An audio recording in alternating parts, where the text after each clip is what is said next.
Hello students, how are you? Welcome to SVS English classes. We are here to study model paper for annual examination for 2022 and 23.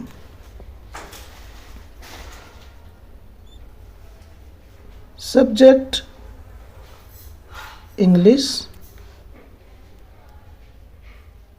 class 9th, marks 22. तो students, ये जो 22 marks का है, ये हमारा जो paper है उसमें शुरू में मल्टीपल चॉइस आएगा, उससे संबंधित है। कुछ डायरेक्शंस हैं, आइए हम उनकी स्टडी कर लेते हैं।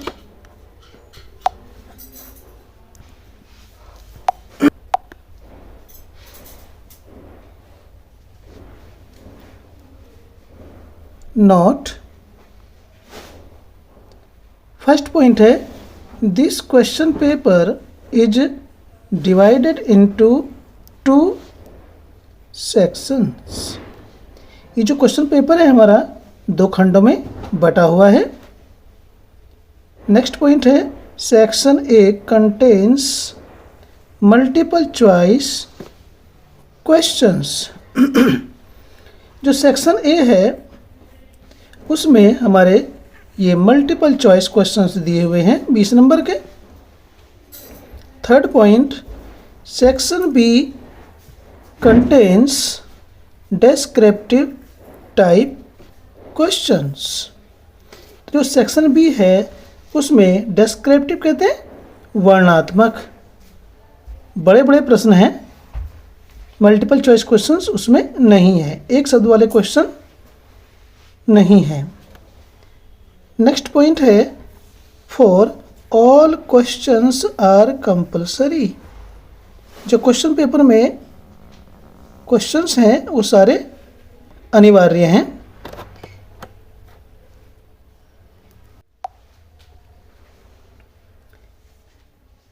Number 5, marks are indicated against each question. जो मार्क्स हैं, अंक हैं, वो प्रत्येक क्वेश्चन के सामने दिए हुए हैं। तो आइए हम सेक्शन ए शुरू करते हैं। Section A,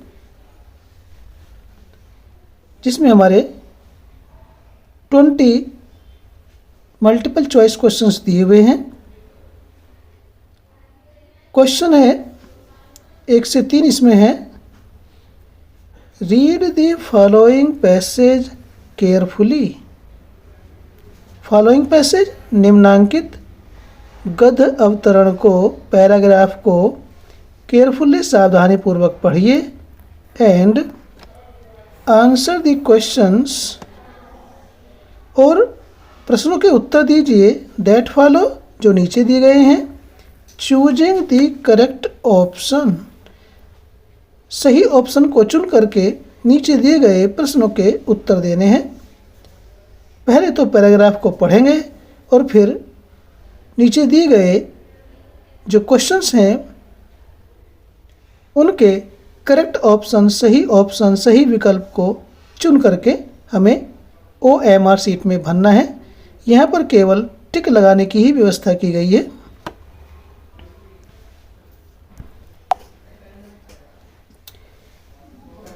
Newton had a little dog named diamond. Newton के पास डायमंड नाम का एक छोटा सा कुत्ता था।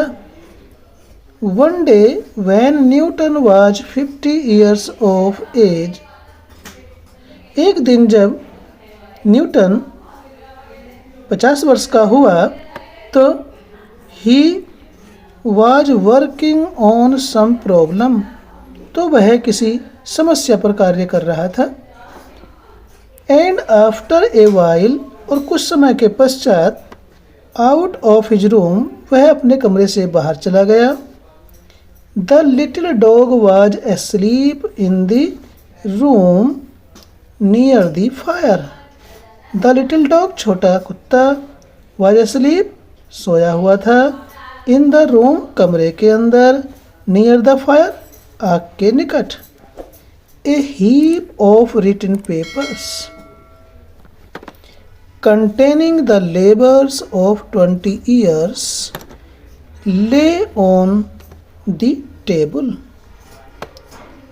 A heap, एक ढेर, of written, लिखित, papers, कागजों का, लिखे हुए कागजों का एक ढेर, containing the labors, जिसमें मेहनत लगी हुई थी, of 20 years, 20 साल की, यानी कि लिखे हुए पत्रों का एक ढेर जिनमें 20 साल की मेहनत लगी हुई थी या समाई हुई थी।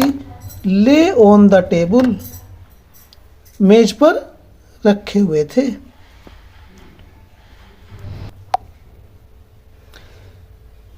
When Newton was absent from the room, little Diamond rose up, jumped upon the table, and knocked down the lighted candle. When Newton was absent from the room, जब न्यूटन कमरे से अनुपस्थित था, कमरे में नहीं था, तो the little Diamond rose up, वह छोटा कुत्ता डायमंड नाम का ऊपर की ओर कूदा, उठा, जंप्ड अपॉन द टेबल, और कूद करके मेज पर चढ़ गया, and knocked down the lighted candle, knock down, गिरा दी, द लाइटेड कैंडल, जलती हुई मोमबत्ती। The papers immediately caught fire and were burnt to ashes. The papers, वे मेज पर रखे हुए कागजों का ढेर ने, कागजों ने, इमीडिएटली, तुरंत ही, कॉट फायर, आग पकड़ ली, उन पेपरों में आग लग गई, and were burned to ashes, और वे जल करके राख हो गए। ही क्राइड, वह जोर से बोला, चिल्लाया, चीखा, कौन? Newton. Oh diamond, you little know the mischief you have done. तो न्यूटन कहते हैं, ओ डायमंड, हे डायमंड, अपने कुत्ते को पुकारते हुए कहता है छोटे डॉग को से, यू लिटिल नो, तुम बहुत ही कम जानते हो, द मिस्चीफ, उस शरारत को, यू हैव डन, जो तुमने की है, कि डायमंड, तुझे नहीं पता कि तूने क्या शरारत कर दी है। क्वेश्चंस, अब इस पैसेज पर आधारित क्वेश्चंस हैं, उनको डिस्कस करते हैं। Question number 1, what loss did the little diamond cause. उस छोटे डायमंड ने, जो न्यूटन का कुत्ता था, ने क्या, what loss did the little diamond cause, किस नुकसान का वो छोटा कुत्ता डायमंड कारण बना, क्या नुकसान किया उसने।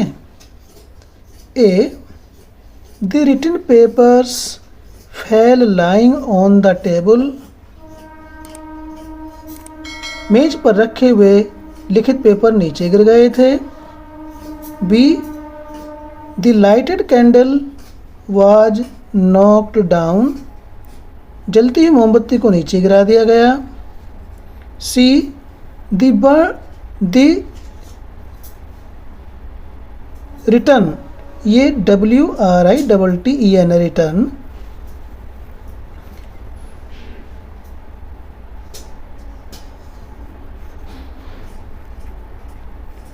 Written papers were burned to ashes, वो लिखे हुए पेपर जलकर राख हो गए थे। D, the dog had done some mischief, कुत्ते ने शरारत की थी। तो इसमें सही आंसर है डायमंड जो नुकसान का कारण था वो किसका था, उसने लिखित कागजों को जला करके राख कर दिया था, ये उसका कारण था।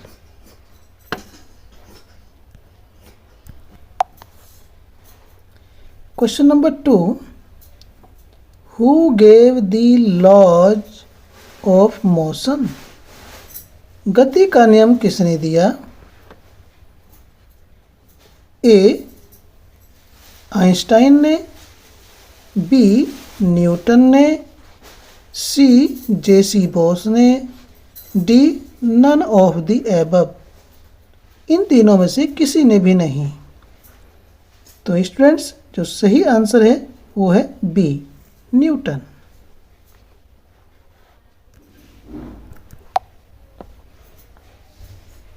Question number 3, he cried o diamond you little know the mischief you have done. He उसने, किसने, न्यूटन ने जोर से कहा, चिल्ला करके कहा, ओ डायमंड यू लिटिल नो, तुम्हें बहुत ही कम मालूम है, तुझे पता नहीं है कि तूने क्या शरारत की है, क्या नुकसान कर दिया है। Whom did Newton call you little in this sentence? Sentence के अंदर जो दे रखा है ये, इस सेंटेंस में यू लिटिल किसे कहा है। A precious stone, B dog, C Newton's friend, D all the above, ये सारे। तो स्टूडेंट्स यू लिटिल इस लाइन में न्यूटन ने डॉग के लिए प्रयोग किया है।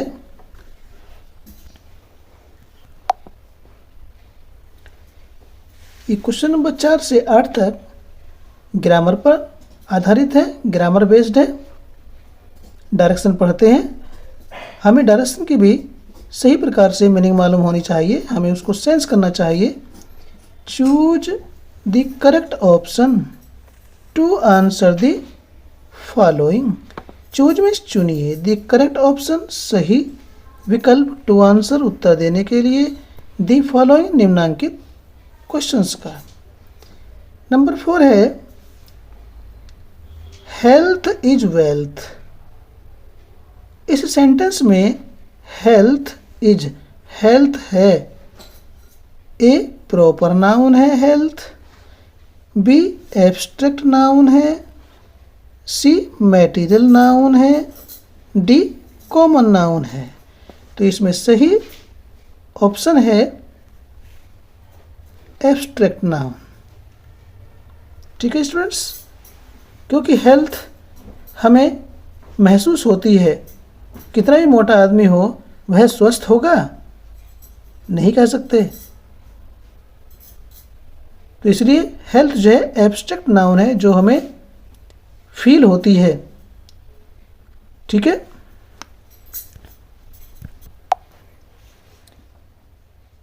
Question number 5, Shankar gave blank dot dot खाली जगह ए बाइसिकल।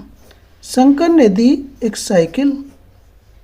यहाँ पर हमें प्रोनाउन बनना है, किसे दी, ए सी को दी, बी हर को दी, सी हिज को दी, डी माई को दी।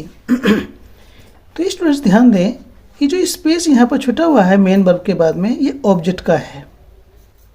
इस सेंटेंस में 2 ऑब्जेक्ट हैं, ये डायरेक्ट ऑब्जेक्ट है और जो यहाँ आएगा वो इनडायरेक्ट ऑब्जेक्ट होगा। सी तो सब्जेक्ट होता है, हिज पजेसिव होता है और माई भी पजेसिव है। तो इसमें ऑब्जेक्ट, वैसे ऑब्जेक्ट भी पजेसिव होता है, लेकिन ये यहाँ ऑब्जेक्ट का कार्य करेगा क्योंकि इसके बाद में नाउन आ रहा है और नाउन से पहले आर्टिकल है। यदि कोई पजेसिव आता है तो पजेसिव और नाउन के बीच में कोई आर्टिकल नहीं आता है, ठीक है, तो इसका सही ऑप्शन है बी। ठीक है, बी इसका सही ऑप्शन है।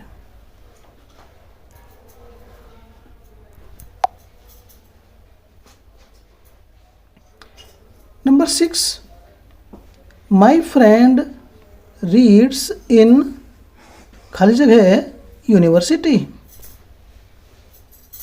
मेरा मित्र एक यूनिवर्सिटी में पढ़ता है।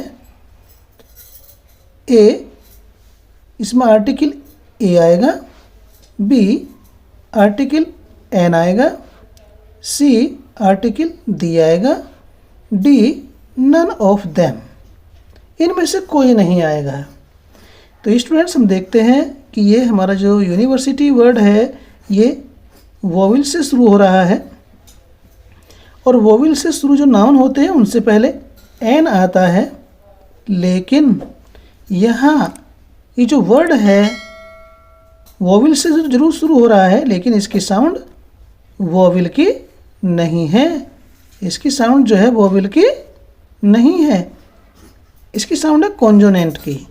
इसीलिए इसमें सही ऑप्शन ए होगा। यूनिवर्सिटी से पहले ए आएगा। ठीक है students,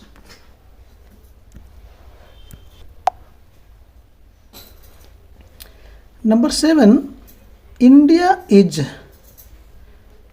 dot dot democracy in the world.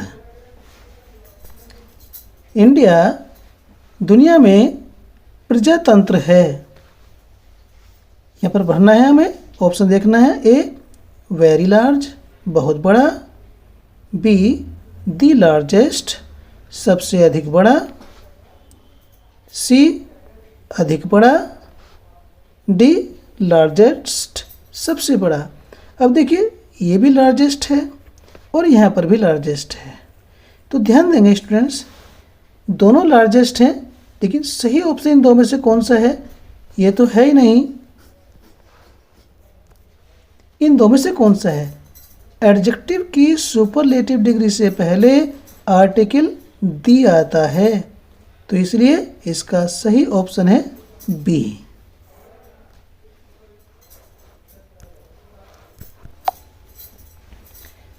Question number 8, rearrange the words to make a meaningful sentence. Rearrange पुनः क्रम में रखिए, पुनः व्यवस्थित कीजिए द वर्ड्स शब्दों को, टू मेक बनाने के लिए, ए मीनिंगफुल एक अर्थपूर्ण, सेंटेंस वाक्य, एक अर्थपूर्ण वाक्य बनाने के लिए शब्दों को पुनः व्यवस्थित कीजिए।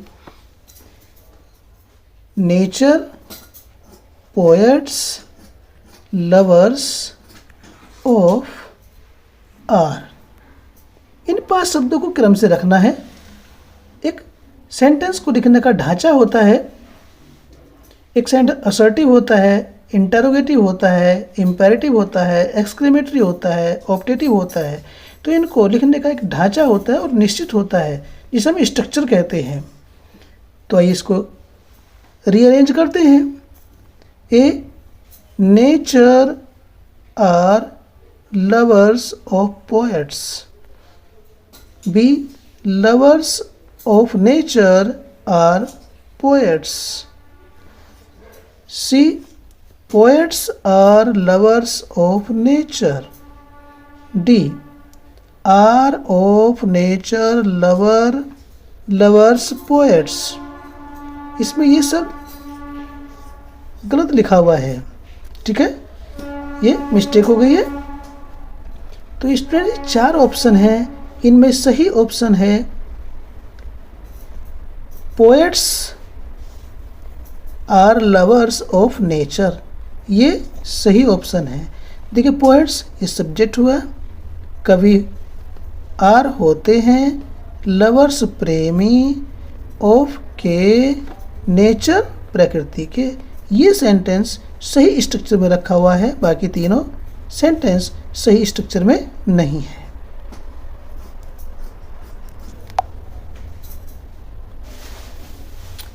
क्वेश्चन नंबर 9 है, 9 10 दो क्वेश्चन यहाँ पर हैं। Read the passage given below. Read पढ़िए द पैसेज गद्यांश को गिवन बिलो नीचे दिए हुए, एंड आंसर और उत्तर दीजिए द क्वेश्चंस प्रश्नों के दैट फॉलो जो आगे दिए हुए हैं या जो नीचे दिए हुए हैं।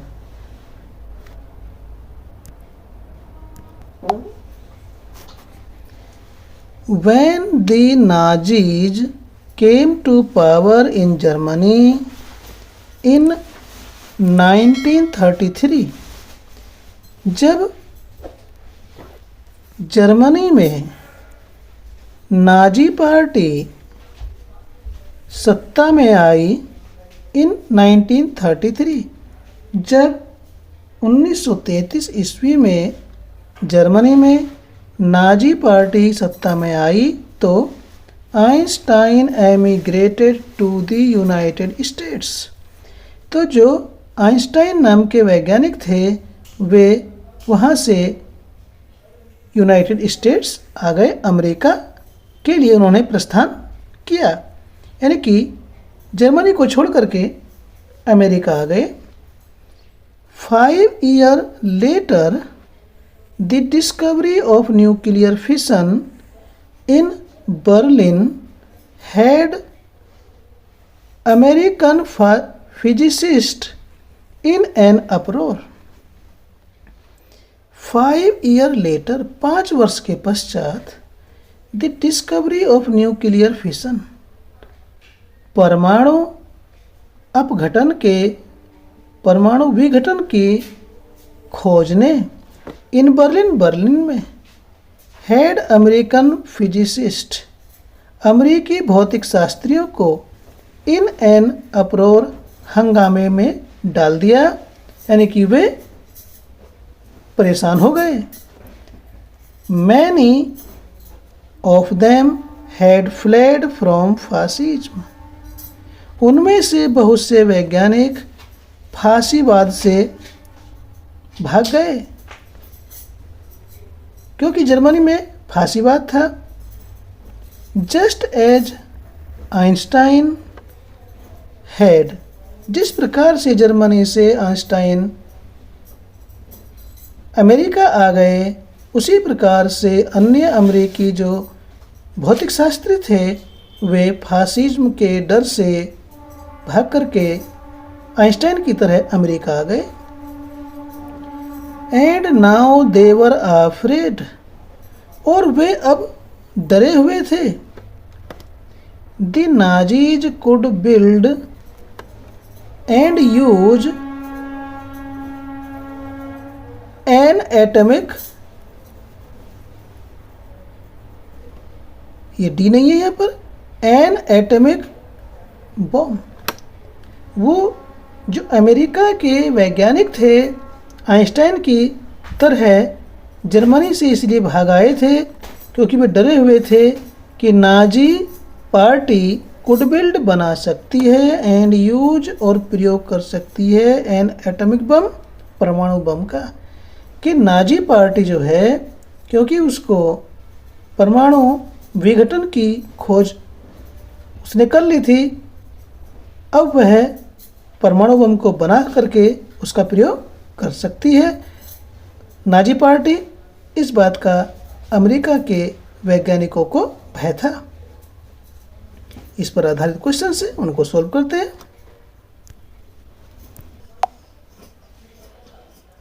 Question number 9, what happened in 1933, 1933 में क्या हुआ था? A, Nazis came to power, Nazi party सत्ता में आई थी। B, the discovery of nuclear fission, परमाणु विघटन की खोज हुई थी। C, Einstein emigrated to the United States, ये यूनाइटेड स्टेट्स है। ठीक है students. D, both A and C, यानी कि ए और सी दोनों, यानी कि ए भी और सी भी। तो स्टूडेंट्स इसमें जो सही ऑप्शन है वो है डी। 1933 में नाजी पार्टी सत्ता में आई थी और आइंस्टाइन जर्मनी से यूनाइटेड स्टेट्स यानी कि अमेरिका पलायन कर गए थे।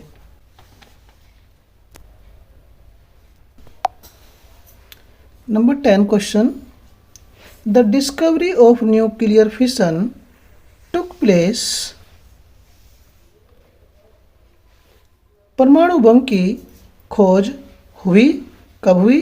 ए in 1933, B in 1938, C in 1934, D none of these, इनमें से कोई नहीं। तो स्टूडेंट्स सन 1933 में नाजी पार्टी सत्ता में आई थी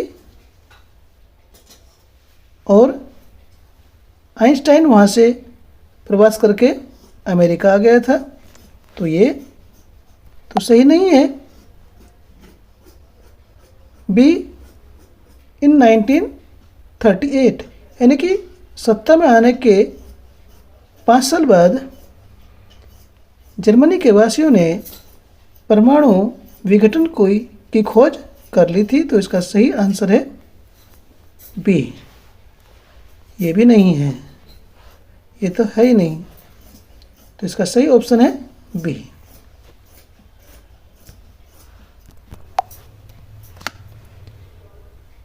नेक्स्ट क्वेश्चन है 11 to 13, based on your understanding of the prose lesson.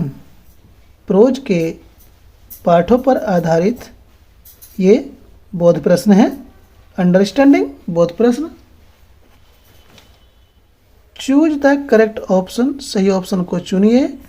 To answer the following questions, निम्नांकित प्रश्नों को चुनने के लिए। निम्नलिखित प्रश्नों का आंसर देने के लिए सही ऑप्शन को चुनिए। 11 today Tommy found a real book himself. आज टॉमी ने खुद एक किताब को पाया या ढूंढ निकाला।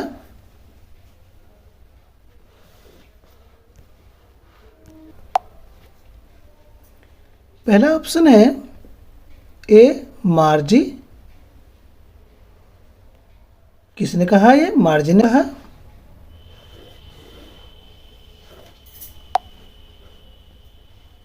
सी मार्जीज ग्रैंडफादर, मार्जी के ग्रैंडफादर ने कहा। डी नन ऑफ देम, या इनमें से किसी ने नहीं कहा। तो स्टूडेंट्स टॉमी को आज एक वास्तविक पुस्तक मिली, ये मार्जी ने कहा था। सही ऑप्शन है ए।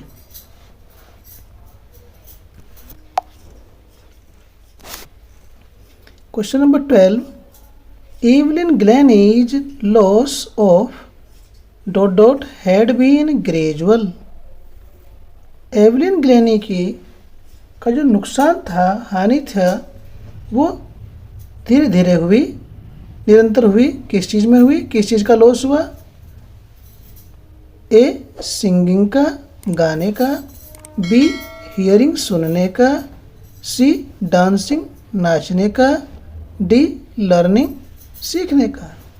तो जो एवलिन ग्लेनी को जो हानि हुई थी धीरे धीरे, वह सुनने की हुई थी। उसकी श्रवण क्षमता धीरे धीरे कम हुई। तो इसका सही ऑप्शन है बी।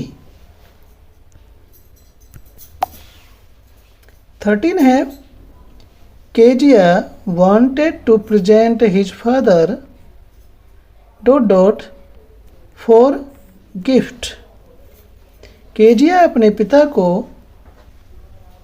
उपहार के रूप में देना चाहती थी। क्या? A pin cushion,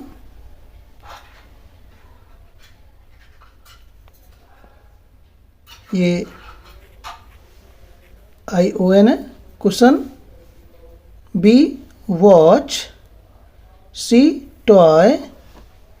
D a handkerchief. तो इसमें सही ऑप्शन जो है वह ए है। केजिया अपने पिता को उनके जन्मदिवस पर उपहार के रूप में एक पिन कुशन देना चाहती थी।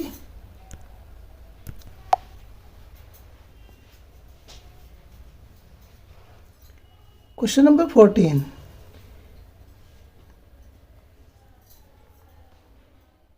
Read the following extract and answer the questions that follow। Extract को पढ़ना है, इस कविता के अंश को पढ़ना है जिसे हम स्टैंजा कहते हैं, पद कहते हैं, को पढ़ना है और निम्नांकित दिए हुए प्रश्नों का उत्तर देना है।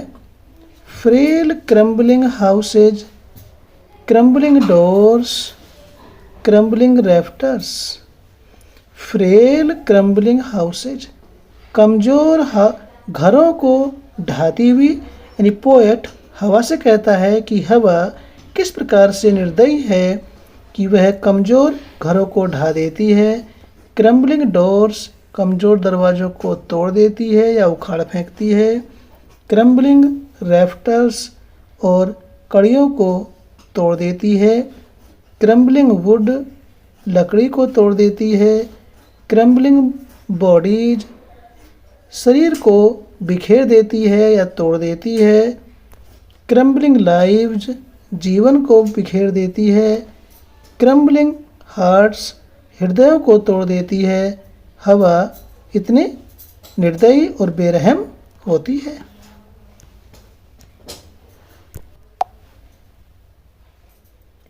The wind god winnows and crushes them all. Wind god हवा का देवता, विनोज सबको उड़ा देता है, एंड क्रेसेस और कुचल देता है। इस पर आधारित ये क्वेश्चन है। 14। Who is the writer of the poem.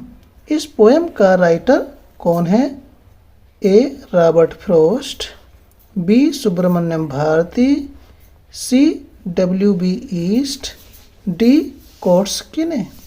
तो इस पोएम का जो राइटर है वह है सुब्रमण्यम भारती। ये ऑप्शन सही है।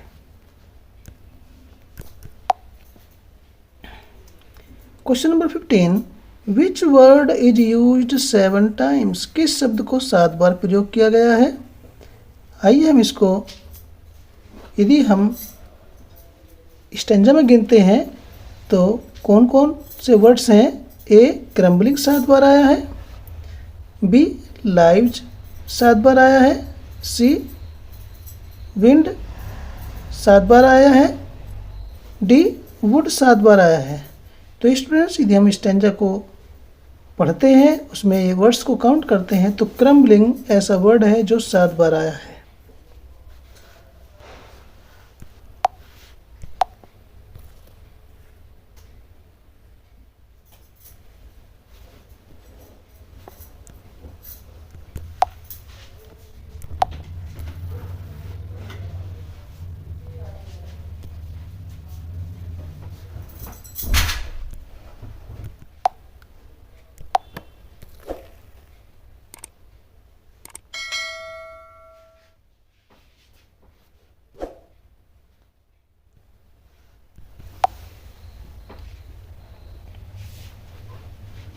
Question number 18.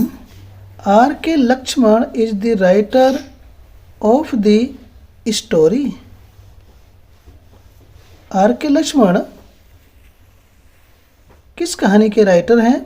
A Iswaran the story teller, B the lost child, C the happy prince, D none of these. तो students R.K. Laxman Iswaran the story teller के राइटर हैं। Number 19। The guru and his disciple found that. गुरु और उसके शिष्य ने पाया कि A everyone was asleep in the day. हर एक व्यक्ति या सबके सब दिन में सोए हुए थे। B everyone was working in the day. हर एक व्यक्ति दिन में काम कर रहा था। C everyone was asleep at night, रात्रि को हर एक सोया हुआ था।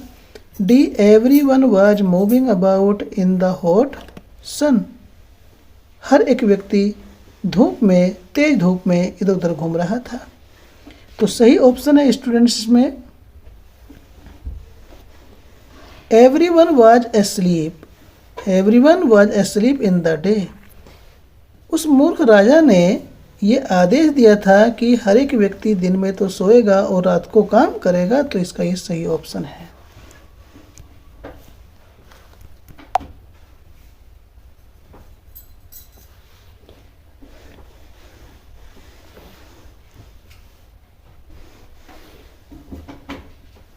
Question number 20, thin leaves of fine gold covered,